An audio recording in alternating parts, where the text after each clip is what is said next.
नमस्कार, यो news 24 television news 8 मा स्वागत छ।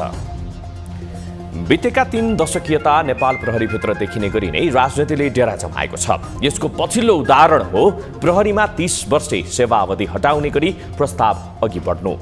30 वर्ष अघि गृहमन्त्री हुँदा 30 वर्षे प्रावधान ल्याएका शेरबहादुर देउवा अहिले आफै सो प्रावधान हटाउन लागि परेका छन्। यसको ड्राफ्ट गृह मन्त्रालय हुँदै अर्थ मन्त्रालयबाट पारित भएको छ। अहिले कानुन मन्त्रालयमा पुगेर रोकिएको छ। जुन ड्राफ्टमा 30 वर्ष सेवा अवधि हटाउने मात्रै विषयहरू उल्लेख छैनन्, उमेर र पदावधिहरू समेत थपघट गरिएको छ। 2049 मा गृहमन्त्री हुँदा देउवाकै पहलमा प्रहरी नियमावलीमा हेरफेर भएको थियो। बेला बेला हुने यस्ता राजनीतिक हस्तक्षेपहरू प्रहरीको वृत्ति विकासमा कस्तो असर गरिरहेको छ त्यो इतिहासले हिसाब किताब राख्ला। तर देश र जनताको शान्ति सुरक्षामा दिन रात खट्ने संगठनमा सीमित व्यक्तिका स्वार्थ पूर्तिका लागि राजनीतिक हस्तक्षेप हुँदा त्यसको असर चौतर्फी देखिने गरेको छ। प्रहरी प्रशासन अति संवेदनशील क्षेत्र हो। सांगठनिक संरचना गृह मन्त्रालयको मातहतमा रहे पनि यस संगठनको मर्म मुलुकको शान्ति सुरक्षालाई मजबुत बनाउनु नै हो। तर पछिल्ला समय राजनीतिक नेतृत्वले यस संगठनलाई आफ्नो यसम्यान बनाउन खोजेको तथ्य पुष्टि गर्ने आधार छरपष्टै छन्। प्रहरीको सरुवा बडुवामा हुने राजनीतिक हस्तक्षेप यस्तोसम्म हुन्छ कि यहाँ योग्यता वरीयता लगायतका पक्ष केही हेरिँदैन, तर कुन छिद्र प्रयोग गरेर आफ्नो यसम्यानलाई सेट गर्न सकिन्छ भन्ने ध्याउनमा सरकार लागि पर्छ। अहिले फेरि त्यही प्रपञ्च रच्न खोजिँदैछ। चेन अफ कमान्डमा चल्ने प्रहरी संगठन राजनैतिक स्वार्थ पूर्तिका लागि प्रयोग भएको नेपाल प्रहरीप्रतिको विश्वसनीयता पनि गुम्दै गएको छ। यसप्रति हेक्का होस्। अब न्यूज 8 का हेडलाइन्स। प्रतिनिधि सभाका नवनिर्वाचित सदस्यहरूको शपथ पुस 7 गते हुने। पुस 6 गते ज्येष्ठ सदस्यलाई राष्ट्रपतिले शपथ दिलाउने।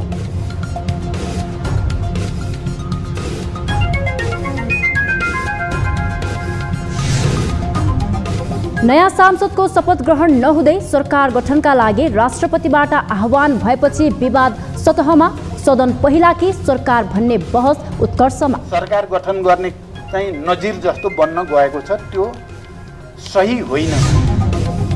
प्रधानमन्त्रीको दौडबाट पछि हट्ने माओवादी केन्द्रका अध्यक्ष दाहालको संकेत। प्रधानमन्त्रीमा देउवाकै सम्भावना बलियो। माओवादीको प्राथमिकता राष्ट्रपति वा सभामुख। मलाई लाग्छ म छिटै देशको नेतृत्व गर्ने ठाउँमा पुग्दैछु।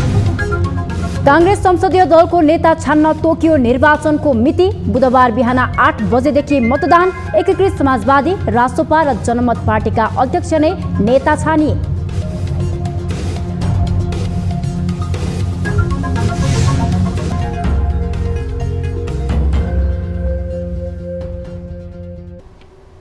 हामी निरन्तर न्यूजमा छौं।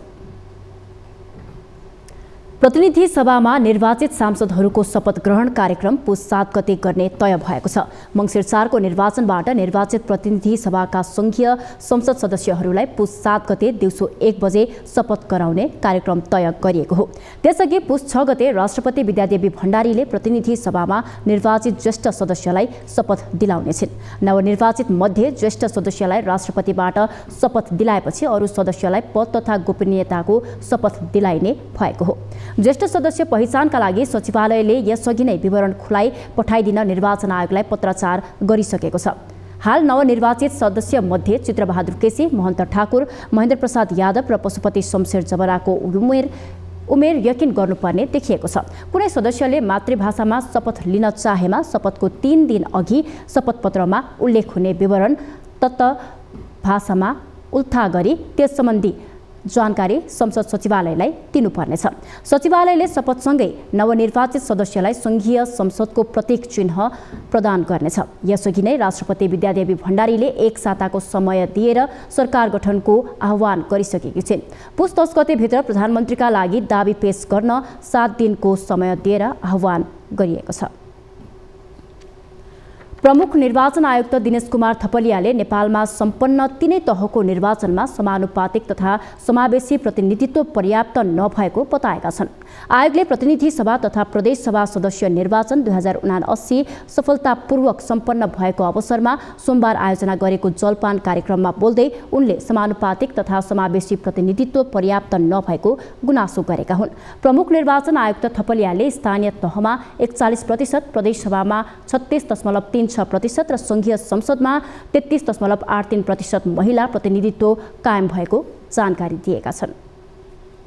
यस वर्ष सम्पन्न तीनै तहको निर्वाचनबाट स्थानीय तहमा 41%, प्रदेश सभामा 36.36% र संघीय संसदमा 33.83% महिला प्रतिनिधित्व कायम भएको छ। प्रमुख निर्वाचन आयुक्त थपलियाले निर्वाचनमा सार्वजनिक क्षेत्रबाट हुने खर्चलाई निश्चित सीमामा बाँधिएको पनि उल्लेख गरे। त्यस्तै राजनीतिक दल र उम्मेद्वारबाट हुने प्रचार प्रसारको खर्चलाई पनि नियन्त्रण र नियमन गर्ने प्रयास गरिएको उनको भनाइ थियो। आयोग कुनै पनि निर्वाचन पद, पैसा र प्रलोभनले प्रभावित हुनु हुँदैन, निष्ठा, विचार, सिद्धान्त र मूल्य मान्यताबाट निर्देशित हुनुपर्छ भन्ने आफ्नो मान्यतालाई स्थापित गर्न हरदम क्रियाशील रहेको छ। उनले आयोगले प्रतिनिधि सभाको पहिलो अधिवेशनमै निर्वाचन व्यवस्थापन तथा सञ्चालन सम्बन्धी विधेयक पेश गर्ने तयारी गरिरहेको जानकारी दिए। सो विधेयक निर्वाचन व्यवस्थापन सुधारको दिशामा कोसे ढुङ्गा साबित हुने उनले विश्वास व्यक्त गरे। 2074 सालको निर्वाचनपछिको नयाँ सरकार गठनका लागि पनि सांसदको शपथ ग्रहण नहुँदै राष्ट्रपति विद्या भण्डारीले सरकार गठनको आह्वान गरेपछि विवादित बनेको थियो। अहिले पनि नयाँ सांसदको शपथ नहुँदै सरकार गठनका लागि राष्ट्रपतिबाट सरकार गठनका लागि आह्वान गरेकी छिन्। एक साताको समय सीमा तोक्दै नयाँ सरकार गठनका लागि आह्वान गरेपछि सदन पहिला कि सरकार पहिला भन्ने बहस एकपटक फेरि सतहमा आएको छ। एक रिपोर्ट। नवनिर्वाचित सांसदको शपथ ग्रहण नहुँदै राष्ट्रपति विद्यादेवी भण्डारीले नयाँ सरकार गठनका लागि आह्वान गरेकी छन्। सरकार गठनका लागि एक साताको समय सीमाका कारण दलहरू दबावमा परेका छन्। पहिला सांसदहरूको शपथ, त्यसपछि मात्रै सरकार गठनका लागि प्रक्रिया आरम्भ गर्नुपर्ने संवैधानिक व्यवस्था छ। सरकार गठनको आह्वान गर्दा सांसदहरूको शपथको कुनै टुङ्गो थिएन। संविधानभन्दा बाहिर जाँदै हताशमा निर्णय गरेपछि नेकपा माओवादी केन्द्रका अध्यक्ष पुष्पकमल दाहालले फरक मत राखेका छन्। सांसदहरूको शपथ ग्रहण नहुँदै सरकार गठन गर्ने चाहिँ नजिर जस्तो बन्न गएको छ, त्यो सही होइन। नेपालको संविधान अनुसार प्रतिनिधि सभाको सदस्य मात्रै प्रधानमन्त्रीका लागि योग्य हुन्छ। निर्वाचन जितेपछि पनि शपथ खाएपछि मात्रै प्रतिनिधि सभाको सदस्य वा सांसद बन्ने प्रक्रियाले पूर्णता पाउँछ। यसले शपथपछि सरकार बन्ने कुरा स्पष्ट पारेको छ। राष्ट्रपति भण्डारीले अहिले मात्रै होइन, यसअघि 2074 सालमा केपी शर्मा ओलीलाई प्रधानमन्त्री नियुक्ति गरेपछि मात्रै सांसदहरूको शपथ भएको नजिर छ। त्यसबेला फागुन 3 गते ओली प्रधानमन्त्रीमा नियुक्ति भएका थिए भने 21 गते मात्रै सांसदहरूको शपथ ग्रहण भएको थियो। संसदीय प्रक्रिया मार्फत शपथ लिएर संसदीय दलको नेता चुन्ने र त्यसपछि मात्रै प्रधानमन्त्री चुन्नुपर्ने संविधानविदहरू बताउँछन्। सार्वभौम सत्ता जनताले पठाएका प्रतिनिधिहरू संसद, जनता र संविधानप्रति शपथ लिएर उनीहरू त्यो प्रति नै आफ्नो कमिटमेन्ट र जवाफदेहिता खोजिसकेपछि बल्ल संसदले सरकार निर्माण गर्ने हो। भनेपछि संसद बाहिरबाट सरकार निर्माण हुन सक्दैन। त्यसले चाहिँ संसदले सरकार बनाउनु पर्नेमा बाहिरबाट सरकार बन्छ भने संसदले सरकारलाई जवाफदेही गराउन पनि सक्ने स्थिति रहँदैन। तर कतिपय कानुनविदहरूले भने जनताबाट अनुमोदित भई निर्वाचन आयोगबाट प्रमाणपत्र पाइसकेपछि स्वतः सांसद हुने तर्क गरेका छन्। निर्वाचित सांसदको प्रमाणपत्र पाइसकेपछि शपथअघि सांसद होइन भन्ने कुरा जायज नहुने उनीहरूको तर्क छ। निर्वाचित प्रतिनिधि सभा सदस्य भइसके पछाडि कार्यपालिका गठन गर्ने बाटो खुल्छ, संसदीय दल गठन गर्ने बाटो खुल्छ। कहीँ पनि शपथ ग्रहण आवश्यक छैन। राष्ट्रपतिको आह्वानपछि संसद सचिवालयले पनि हतार हतार सूचना जारी गर्दै 7 गते सांसदहरूको शपथ ग्रहणका लागि मिति तय गरेको छ। सरकार गठनका लागि राष्ट्रपतिले दिएको समयसीमा पुस 10 गते सकिन्छ। प्रमुख दलले संसदीय दलको नेता चयन नगरेको अहिलेको अवस्थामा शपथ पछिको 3 दिनभित्र देशले नयाँ प्रधानमन्त्री पाउने सम्भावना न्यून देखिन्छ। तर राष्ट्रपतिको कदम वर्तमान सत्ता साझेदार दलहरूलाई अप्ठ्यारोमा पार्ने गरी दबाब दिन आएको त होइन भन्ने प्रश्न उठेको छ।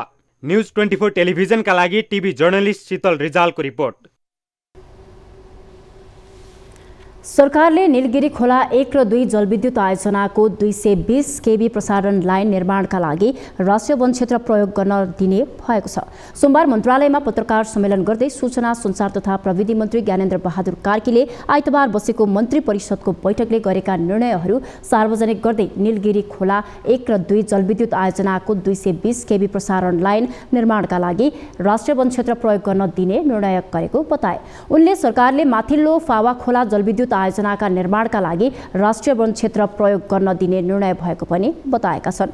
मन्त्री कार्कीले संरक्षण क्षेत्रभित्रका जलविद्युत आयोजनाका लागि थप शर्त समावेश गर्ने निर्णय भएको जानकारी दिए।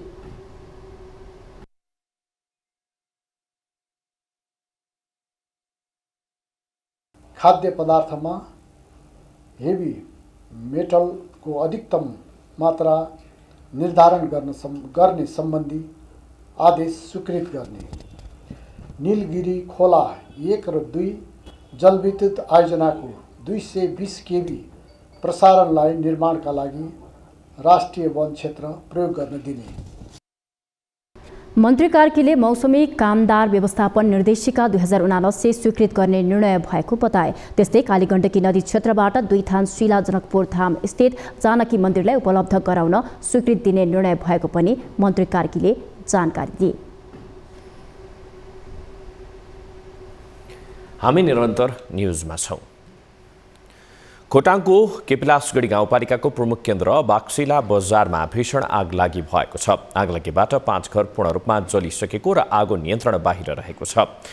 बजारका एक स्थानीयको घरबाट सल्किएको आगो अहिले पनि नियन्त्रण बाहिर रहेको जिल्ला प्रहरी कार्यालय खोटाङका प्रहरी नायब उपरीक्षक मन्जिल मुकारुङले जानकारी दिए। खाना पकाउने ग्यास सिलिन्डर पड्किएपछि अन्य घरमा पनि आगो सुरु भएको प्रहरीको भनाइ छ। प्रहरी निरीक्षक किरण राईको टोली आगलागी स्थलमा पुगिसकेको र स्थानीय र प्रहरीले आगो नियन्त्रणमा लिने प्रयास भइरहेको मुकारुङले बताए। आगलागीमा दीपक गुरुङ, रमेश परियार, दिल्ली कुमार श्रेष्ठ, शुभराज राईको घर जलेको छ। आगो फैलिन नदिन अहिले जेसीबी र स्काभेटर प्रयोग गरेर अकबर राईको घर भत्काउने काम भइरहेको छ। दमकल नजिकमा नहुँदा आगलागी नियन्त्रणमा ठूलो समस्या भइरहेको छ। आगामी प्रधानमन्त्रीमा दावी गर्दै आएका माओवादी अध्यक्ष पुष्पकमल दाहाल प्रधानमन्त्रीको दावीबाट पछि हट्ने संकेत गरेका छन्। सोमबार चितवनमा दाहालले प्रधानमन्त्रीका लागि सबै चीज दाउमा नलाग्ने बताएपछि गठबन्धनमा पावर शेयरिङको नयाँ बाटो खुल्ने संकेत मिलेको छ। दाहालको अभिव्यक्तिले भावी प्रधानमन्त्रीमा देउवाकै सम्भावना बलियो बनाएको छ भने माओवादीको प्राथमिकता राष्ट्रपति वा सभामुखतर्फ मोडिन सक्ने देखिएको छ। एक रिपोर्ट। एक साता अघि माओवादी अध्यक्ष पुष्पकमल दाहालले पोखरामा सम्बोधन गर्दै आफूलाई प्रधानमन्त्रीको दावेदार बताएका थिए। दाहालको यो दावी पहिलो पटक भने थिएन। निर्वाचनको तयारीदेखि नै दाहालले आफूलाई प्रधानमन्त्रीका रूपमा उभ्याएका हुन्। देशको मुहार फेर्ने गरी अन्तिम पटक नेतृत्वमा आउने दाहालको चाहना थियो। सत्ता गठबन्धनमा औपचारिक रूपमा शक्ति बाँडफाँडको छलफल नहुँदै दाहाल प्रधानमन्त्रीको प्रचार गरिरहेका थिए। शक्ति बाँडफाँडका लागि गठबन्धनमा दबाव बनाइराख्ने रणनीति दाहालले अपनाए। तपाईहरुको आशीर्वाद लाग्यो, तपाईहरुको माया र तपाईहरुको शुभकामनाले काम गर्यो भने मलाई लाग्छ म छिटै देशको नेतृत्व गर्ने ठाउँमा पुग्दै छु र यो मेरो त्यस्तो कार्यकाल हुने मैले अठोट गरेको छु। तर दाहालको बोली एक हप्ता नबित्दै फेरिएको छ। सोमबार चितवनको भरतपुरमा पत्रकारहरूलाई सम्बोधन गर्दा दाहालले प्रधानमन्त्रीमा दावी नगरेको भन्दै प्रष्टीकरण दिए। प्रधानमन्त्रीका लागि सबै चीज दाउमा नलगाउने बताएका उनले पावर शेयरिङमा लचक हुने संकेत गरे। आलोपालो सरकारको नेतृत्व गर्ने सहमति भएको र आफू पहिले प्रधानमन्त्री हुनुपर्ने दाहालले बताउने गरेका थिए। यद्यपि उनको पछिल्लो अभिव्यक्तिले प्रधानमन्त्रीको दाबीबाट ब्याक भएको संकेत गरेको छ। तर उनले आलोपालो प्रधानमन्त्री बन्ने अभिव्यक्ति भने कायमै राखेका छन्। मैले अब देशको नेतृत्व गर्ने अवसर पायो भने जिम्मेवारी लिने कुरा त मैले गरेको छु, तर तपाईहरुले सुने जस्तो दाबी भनेर गठबन्धनभित्र औपचारिक ढंगले पूरा भएको छैन। आगामी सरकार निर्माणको दाबी पेश गर्न राष्ट्रपति कार्यालयले पुस 10 गतेसम्मको समय दिएको छ। तर कस्तो र कसको सरकार बन्ने भन्ने विषयमा दलहरू प्रष्ट भइसकेको अवस्था छैन। सत्ता गठबन्धनले सरकार निर्माणको कसरत गरिरहँदा देउवा र दाहाल बीच नै प्रधानमन्त्रीको दौड देखिन्छ। यसअघि गठबन्धनमा दबाव बनाउनका लागि पनि दाहालले पटक पटक प्रधानमन्त्रीमा दाबी गरिरहेका थिए। तर ठूलो दलको हैसियतले कांग्रेस स्वाभाविक रूपमा सरकारको नेतृत्व गर्ने योजनामा छ। यस्तोमा प्रधानमन्त्रीको हठ पालेर समीकरणको पार नलाग्ने दाहालको बुझाइ हुन सक्छ। हाल उनको अभिव्यक्ति फेरिनुले पावर शेयरिङको फरक बाटो बाहिरिन खोजेको संकेत दिएको छ। न्यूज 24 टेलिभिजनका लागि टिभी जर्नलिस्ट सुजन चालिसे, काठमाडौँ। नेपाली कांग्रेसको संसदीय दलको नेता एवं संसदीय दल कार्य समितिको निर्वाचन बुधबार हुने भएको छ। कांग्रेसको निर्वाचन समितिले बुधबार बिहान 8 बजेदेखि 10 बजेसम्मका लागि मतदानको समय तोकेको हो। आइतबार बसेको केन्द्रीय कार्य सम्पादन समितिको बैठकले संसदीय दलको निर्वाचनका लागि सहमहामन्त्री भीष्मराज आङदाम्बेको संयोजकत्वमा निर्वाचन समिति गठन गरेको थियो। आङदाम्बे सहित केन्द्रीय सदस्य पुष्पा भूषाल र प्रकाश रसाइली सदस्य तथा सचिव केशव रिजाल रहेको निर्वाचन समितिले निर्वाचन कार्यक्रम अघि बढाएको हो। निर्वाचन कार्यक्रम अनुसार बुधबार बिहान 8 बजेदेखि 10 बजेसम्म मतदान रहेको छ। निर्वाचन समितिले सोमबार मतदाताको अन्तिम नामावली प्रकाशन गरिसकेको छ। मंगलबार बिहान 8 बजेदेखि 10 बजेसम्मका लागि उम्मेदवारका लागि दरखास्तको समय तय भएको छ। मंगलबार दिउँसो 3 बजे उम्मेदवारको अन्तिम नामावली पुस 5 गते दिउँसो 3 बजे हुने कार्यसूचीमा उल्लेख गरिएको छ। आज बिहान पार्टी कार्यालय सानेपामा बसेको निर्वाचन समितिको बैठकले निर्वाचनको समय तालिका बनाएको हो। कांग्रेसमा संसदीय दलको चुनावमा प्रतिनिधि सभाका सांसद मतदाता हुने व्यवस्था छ। कांग्रेस संसदीय दलको नेतामा सभापति शेरबहादुर देउवा, नेता शेखर कोइराला, महामन्त्री गगन थापाको उम्मेदवारी रहने सम्भावना छ। तर कोइराला र थापा 14औं महाधिवेशनमा एकै समूहमा रहेकोले उनीहरूबीच सहमति गरी एकजना उम्मेदवार हुनुपर्ने उक्त समूहभित्र माग छ। यस्तै नेकपा एकीकृत समाजवादी, राष्ट्रिय स्वतन्त्र पार्टी र जनमत पार्टीले पनि सोमबार संसदीय दलको नेता छानेका छन्। तिनै दलले पार्टीका अध्यक्षलाई नै संसदीय दलको नेता चयन गरेको छ। नेकपा एकीकृत समाजवादीका अध्यक्ष एवं पूर्व प्रधानमन्त्री माधव कुमार नेपालले वामपन्थी सरकार बनाउने कुरा अल्मल्याउने कुरा मात्रै भएको बताएका छन्। सोमबार पार्टी केन्द्रीय कार्यालयमा भएको नवनिर्वाचित सांसदहरूलाई बधाई ज्ञापन कार्यक्रममा बोल्दै अध्यक्ष नेपालले कसैको पनि बहुमत नआएकोले कस्तो सरकार बन्छ भन्ने आम चासोको विषय भएकोले अबको एक हप्तामा सरकार कस्तो बन्ने भन्ने थाहा हुने बताएका छन्। अध्यक्ष नेपालले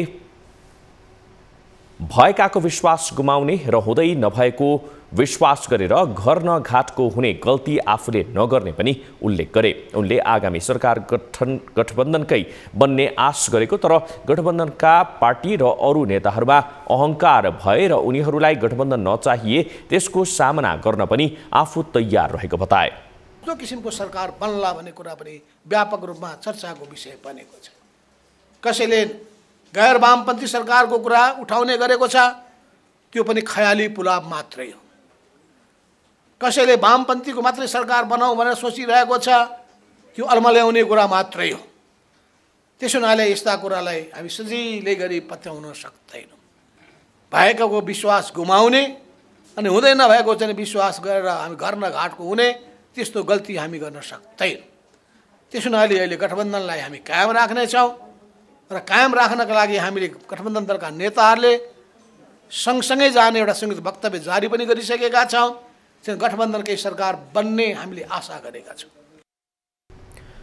नेपालले वर्तमान राजनीतिमा व्यापक रूपमा व्यक्तिवाद हावी भएको बताए। उनले आफूले पाएपछि सबै ठिक, नपाए सबै बेठिक भन्ने परम्परा हावी भएको भन्दै पद र पैसाले मानिसलाई भ्रष्ट बनाउँदै लगेको दावी गरे।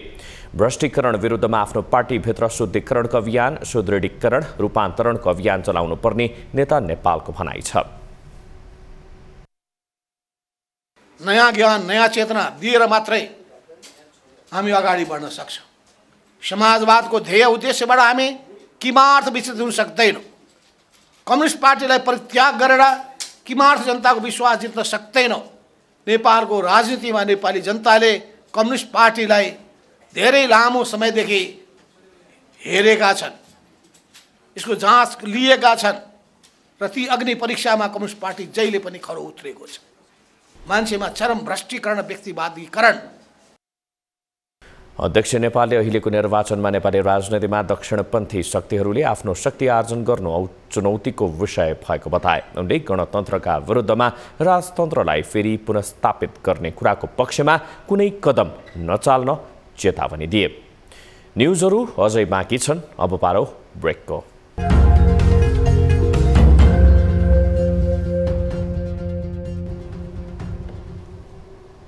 हामी निरन्तर न्युजमा छौँ। मङ्सिर 4 गतेको निर्वाचनपछि लुम्बिनी प्रदेशसभामा 10 दलको प्रवेश भएको छ। 87 जना सांसदमा 52 जना प्रत्यक्ष निर्वाचन र 35 जना समानुपातिक तर्फबाट सांसदहरू प्रदेशसभा छिर्दैछन्। दुई ठूला गठबन्धन गरेर निर्वाचनमा होमिएका दलहरू कसैको बहुमत वा कुनै पनि गठबन्धनको सरकार बन्न सक्ने अवस्था भने देखिँदैन। सत्तारूढ गठबन्धन र एमाले राप्रपा जसपा गठबन्धन दुवैलाई सरकार बनाउन रेशम चौधरीको नागरिक उन्मुक्ति पार्टी र डाक्टर सीके राउत नेतृत्वको जनमत पार्टी नै लुम्बिनी प्रदेशमा निर्णायक देखिएका छन्। एक रिपोर्ट।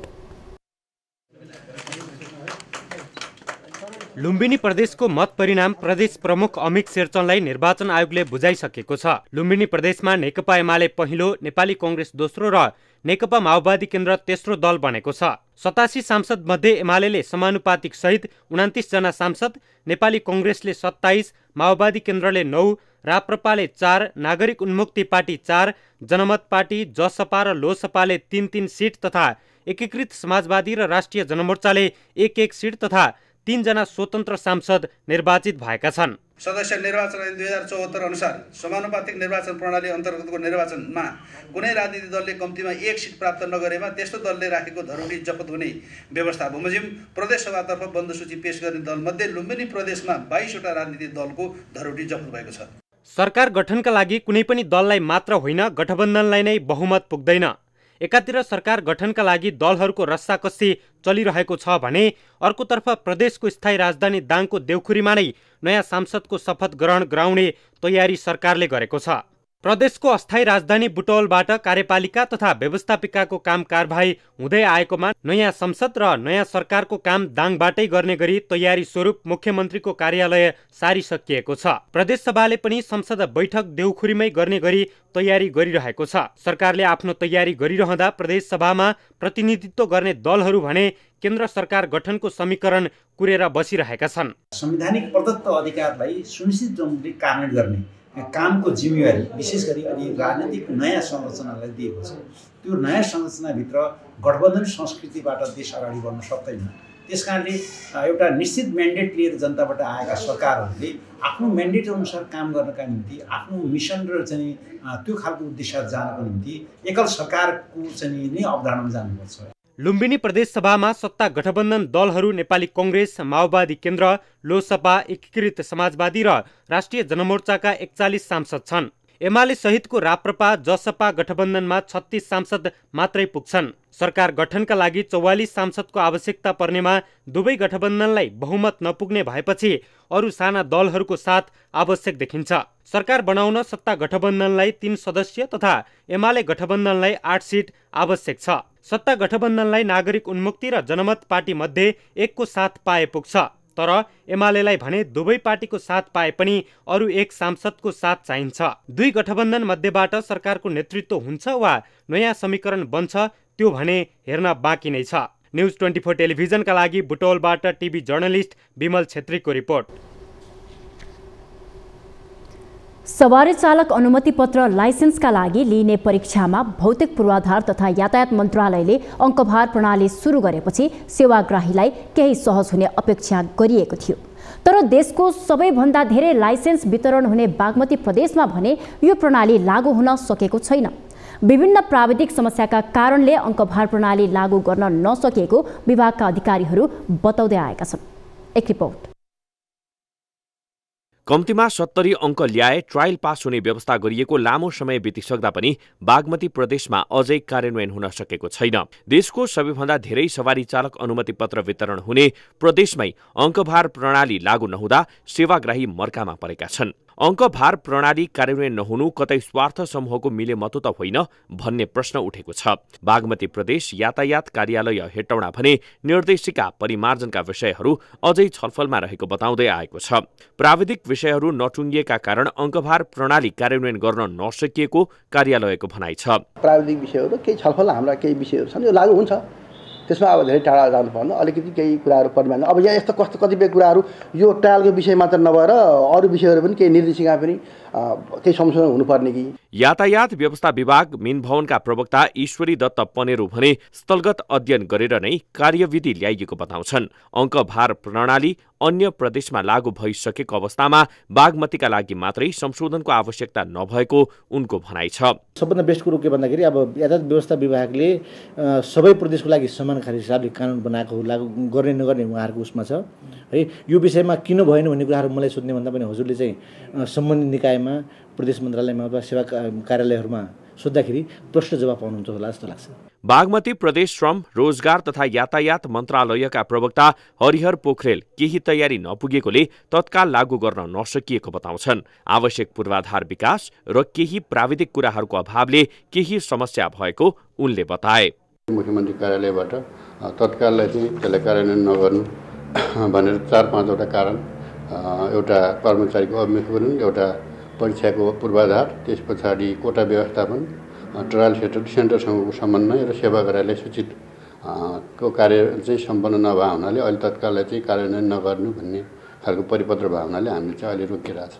सवारी चालक अनुमति पत्र समयमा नै नपाउने, नवीकरण गर्न जाँदा नयाँ लिन खोज्दा आम उपभोक्ताले भोग्नु परेको समस्याहरू जगजाहेर नै छन्। संघीय सरकारले उपभोक्ताको सहजताका लागि केही नियमहरू परिवर्तन गरे पनि प्रदेश सरकारले कार्यान्वयन नगर्दा उपभोक्ता झनमारमा परेका छन्। न्युज 24 टेलिभिजनका लागि मकवानपुरबाट सुनिता विष्टको सहयोगमा क्यामेरामा कान्छा डङ्गोलका साथ टिभी जर्नलिस्ट सूर्य भट्टराईको रिपोर्ट। हामी निरन्तर न्युजमा छौं। संग्रहालय महत्त्वको ठाउँ, यसमा इतिहास, वर्तमान र भविष्यलाई मार्गनिर्देशन गर्ने गरी नयाँ पुस्तामा ज्ञानको हस्तान्तरण गर्ने उद्देश्य राखिएको हुन्छ। यसो बनिरहँदा लाग्न सक्छ सबै कुरा प्रविधिको विकाससँगै इन्टरनेटमा राख्न सकिन्छ, तर पुरातात्विक र मौलिकता झल्काउने वस्तु यस्ता हुन् जसले पहिचान र संस्कृतिको प्रतिनिधित्व गर्दछ। तर पछिल्लो समय प्रविधिको तीव्र विकाससँगै यस्ता विषय लोप हुन्छन् कि भन्ने डर पैदा हुँदै गएको छ, जसको संरक्षणका लागि बनाइएका छन्। यस्ता संग्रहालयमा के कस्ता वस्तुहरू संग्रहित गरेर राखिएको छ त? हेरौँ यो रिपोर्ट।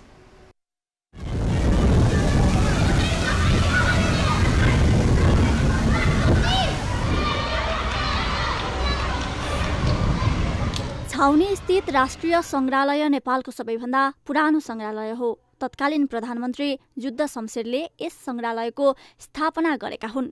1995 फाल्गुन 1 गते संग्रहालय स्थापना भएपछि 1996 सालमा सर्वसाधारणका लागि खुला गरिएको थियो।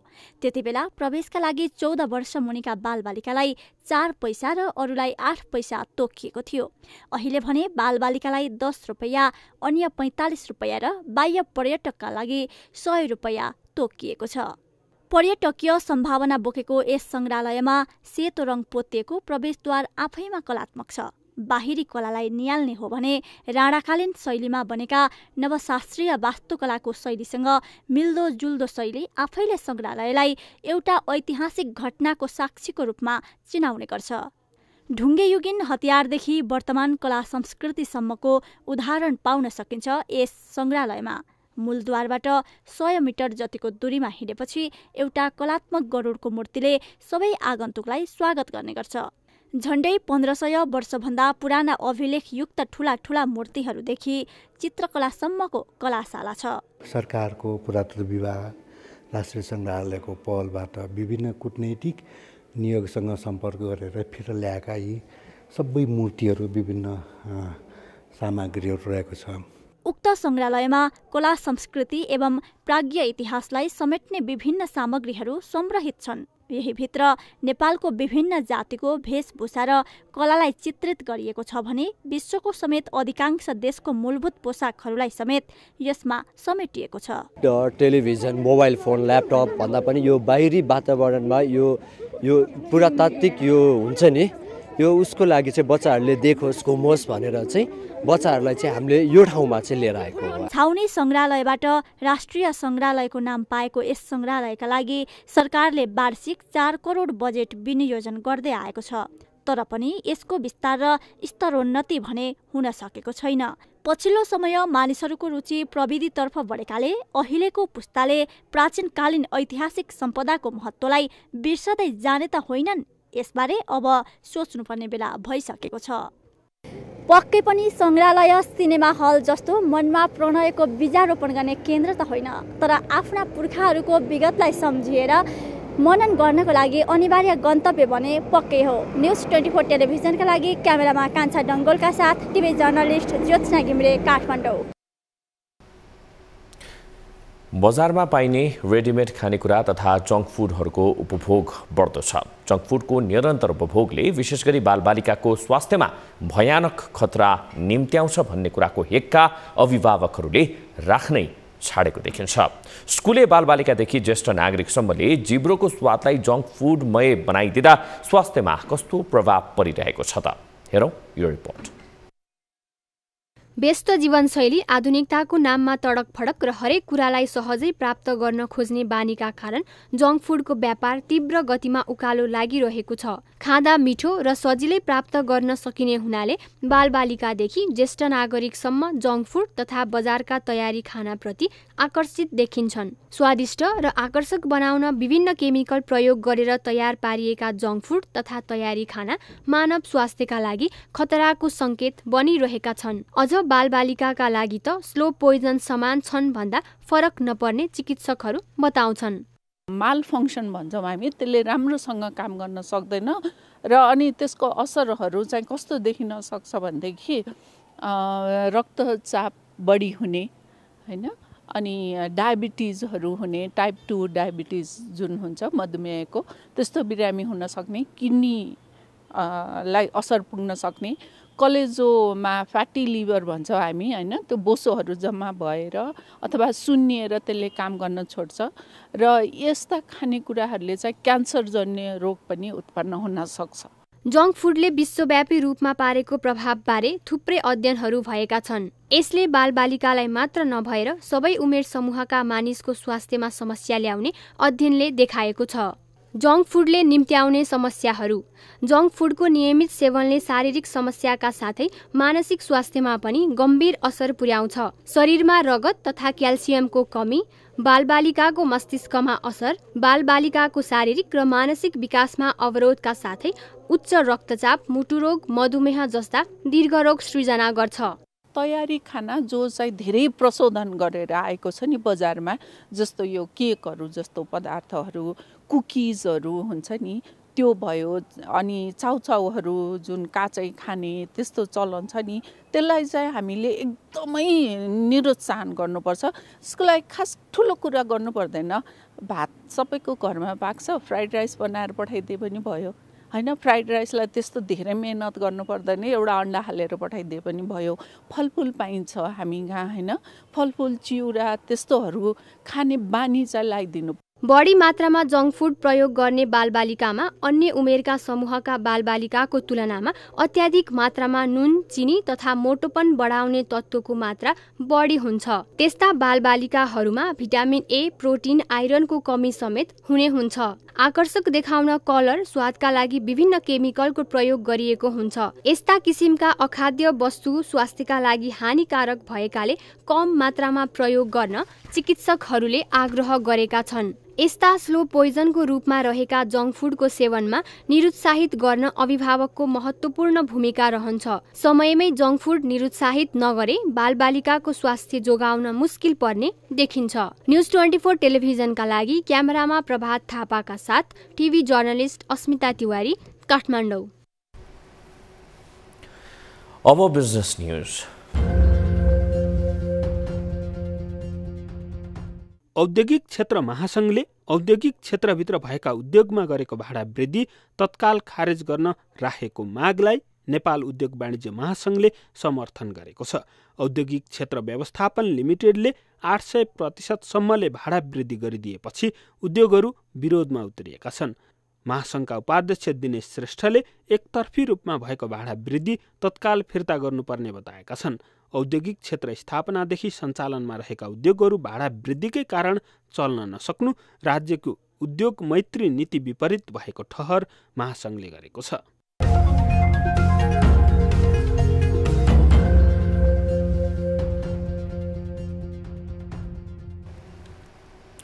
एक वर्ष अघिदेखि तरलतामा दबाव परेर ब्याज दर बढाउँदै गएका ब्याङ्कहरू अहिले सहज अवस्थामा छन्। तरलता बढेको छ, ब्याज दर महँगो हुँदा कर्जा प्रवाह घटेको छ। ब्याङ्कहरूलाई ब्याज दर घटाएर थप कर्जा लगानी बढाउने ठाउँ राम्रै देखिन्छ, तर ठूलो परिमाणमा चालु पुँजी प्रकृतिको कर्जा प्रवाह गरेर नाफा कमाउँदै आएका ब्याङ्कहरूलाई यसपटक राष्ट्र ब्याङ्कले लागू गरेको मार्गदर्शनले रोकेको छ।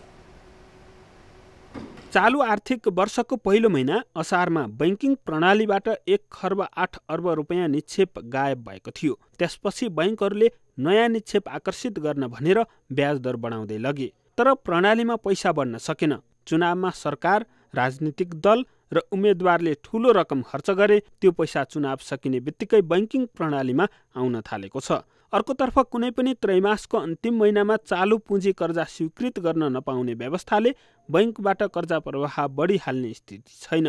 बैंक तथा वित्तीय संस्थाको कर्जा निक्षेप अनुपात सिडी रेसियो 86% भन्दा तल झरेको त छ, तर लगानी गइहाल्ने स्थिति छैन। बैंकर्स सङ्घका अनुसार तरलता बढेसँगै कर्जा लगानी गर्ने ठाउँ भए पनि बैंकहरू थप लगानी बढाउने स्थितिमा छैनन्। निवारण सम्बन्ध भइसकेपछि बिस्तारै सरकारको खर्च पनि बढ्ला भन्ने चाहिँ हाम्रो अपेक्षा हो, जुन अलिकति होल्ड ब्याक भइरहेको थियो आर्थिक वर्षदेखि नै।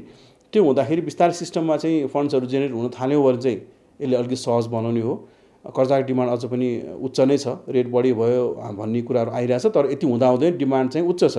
ब्याङ्कले कर्जा प्रवाह गर्न नसक्ने अवस्था छ भन्दाखेरि चाहिँ त्यति रेटमा पनि कर्जा लिन तयार हुने अवस्था रहेछ मार्केटमा भन्ने कुरा त हामीले देखिरहेछौँ। तरलता बढे पनि नयाँ कर्जा नजाने स्थिति आउनुमा राष्ट्र बैंकले कार्तिक 1 देखि लागू गरेको चालु पुँजी कर्जा मार्गदर्शन पनि रहेको बैंकरले बताउँदै आएका छन्। तथ्याङ्क हेर्ने हो भने अहिले बैंक तथा वित्तीय संस्थासँग 47 खर्ब 59 अर्ब रुपियाँ कर्जा लगानी छ। यसको 40% चालु पुँजी कर्जा प्रकृतिको छ। त्यो भनेको 19 खर्ब 4 अर्ब रुपियाँ हो। यसमध्ये करिब 93.5% अर्थात् 17 खर्ब 78 अर्ब रुपियाँ वाणिज्य बैंकहरूको छ। मार्गदर्शन अनुसार कुनै पनि त्रैमासको अन्तिम महिनामा चालु पुँजी कर्जाको सीमा बढाउन र पुराना ऋणीलाई नयाँ कर्जा दिन रोक लगाइएको छ। खराब कर्जाको वास्तविक स्थिति नदेखिएको भनेर अन्तर्राष्ट्रिय मुद्रा कोषले चासो दिएपछि राष्ट्र बैंकले चालु पुँजी मार्गदर्शन लागू गरेको हो। यसको विरोध निजी क्षेत्र र बैंकहरूबाट भएको छ, तर यसको कार्यान्वयनले ऋणको सदुपयोगमा मौलाउँदै गएको व्यथिति कम गर्ने विश्वास गरिएको छ। अडिट गरेको रिपोर्ट पेश गर्नुपर्ने, टर्नओभर गरेका कुराहरू पनि दिनुपर्ने, कति कर्मचारी छन् भन्ने कुरा पनि देखाउनु पर्ने, यी सबै कुरा गर्दाखेरि पनि कारोबारको 25% चाहिँ अहिले पनि उहाँहरूले लिन सक्नुहुन्छ र त्यस्तै जस्टिफाई गर्न सक्ने परिस्थिति रहेछ भने 40% पनि चालु पुँजी दिन सकिन्छ भनेर राष्ट्र बैंकले ल्याइदियो। अब हिजो उहाँहरूले ताके अनुसारको नि 100% पाइराखेको, अब प्रतिशत भनेर त्यो पनि तल्लो प्रतिशतमा राखिदिँदाखेरि उहाँलाई मर्का पर्यो भनेर आइराखेको परिस्थिति चाहिँ हो। र आइएमएफको भनाइअनुसार अब केही सीमित व्यक्तिहरूले चालु पुँजीको नाममा ब्याङ्कको स्रोत प्रयोग गरे र जुन उद्देश्यको लागि लिएको हो त्यसमा प्रयोग नगरी अन्य क्षेत्रमा दुरुपयोग हुन गयो। यसले भोलि वित्तीय क्षेत्रमा सङ्कट ल्याउन सक्छ, जोखिम ल्याउन सक्छ। बेलैमा तपाईहरू सचेत हुनुहोस् है। अर्कोतर्फ चुनावमा भएको खर्च प्रणालीमा फर्किए पनि बैंकहरू ब्याज दर घटाउने मनस्थितिमा छैनन्। पुसमा बैंकिङ प्रणालीबाट राष्ट्र बैंक र सरकारी ढुकुटीमा फर्किने रकमले फेरि एकपटक तरलतामा दबाव पर्न सक्ने अनुमान बैंकरले गरेका छन्। यही कारण न ब्याज दर घटेको छ, न नयाँ कर्जा प्रवाह नै भएको छ। मङ्सिरमा 57 अर्ब रुपियाँ निक्षेप सङ्कलन भए पनि 2 अर्ब रुपियाँ मात्रै कर्जा प्रवाह भएको छ। यसरी कर्जा प्रवाह अवरुद्ध हुँदा उत्पादन प्रभावित भई आन्तरिक अर्थतन्त्रमा दबाव पर्नेछ। न्युज 24 टेलिभिजनका लागि बिजनेस ब्युरो काठमाडौँ। न्युजहरू अझै बाँकी छन्, अब पालो ब्रेकको।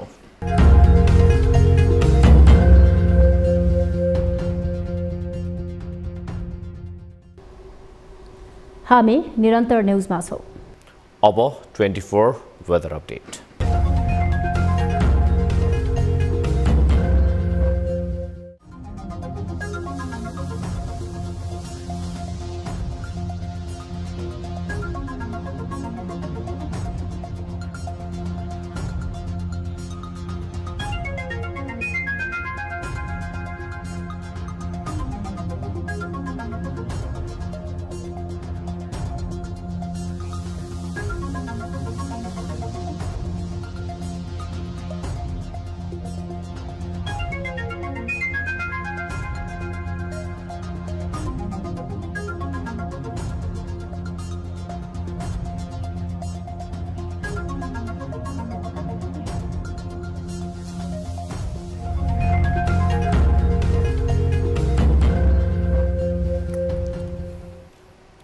अब न्युज 8 को अन्त्यमा पुनः हेडलाइन्स। प्रतिनिधि सभाका नवनिर्वाचित सदस्यहरूको शपथ पुस 7 गते हुने, पुस 6 गते ज्येष्ठ सदस्यलाई राष्ट्रपतिले शपथ दिलाउने।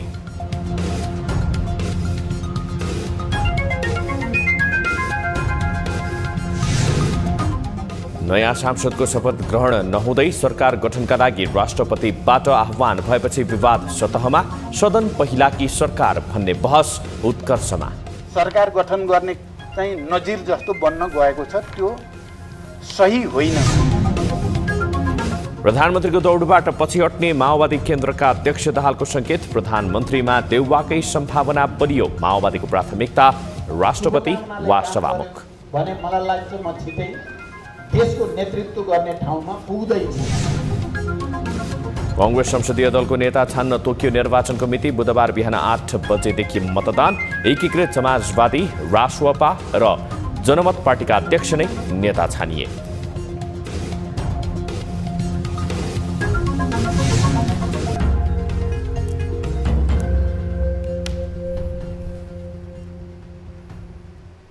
न्युज 8 अहिलेलाई यति नै। जाँदा जाँदै ताली र गालीका लागि हामीले सोधेको प्रश्न, नेकपा एमालेका अध्यक्ष केपी शर्मा ओली र रासोपाका सभापति रवि लामिछाने बीच भएको भेटले वैकल्पिक राजनैतिक समीकरण बन्न लागेको सङ्केत गर्छ भन्नेले तालीमा र गर्दैन भन्नेले गालीमा भोट गर्नुहोला। हाम्रो पात्रोको एपमा गएर ताली र गालीका लागि भोट गर्न सक्नुहुनेछ। थप न्युजका लागि हाम्रो वेबसाइट www.news24nepal.com हेर्नुहोला। साथै हामीलाई फेसबुक, ट्विटर र युट्युबमा पनि फलो गर्न सक्नुहुनेछ। यस्तै मोबाइल भाइबर इमेलबाट 24 हेल्प डेस्कमा समस्याहरू गुनासो गर्न सक्नुहुनेछ। अहिलेलाई बिदा दिनुहोस्। हामी निरन्तर न्युजमा छौँ। नमस्ते।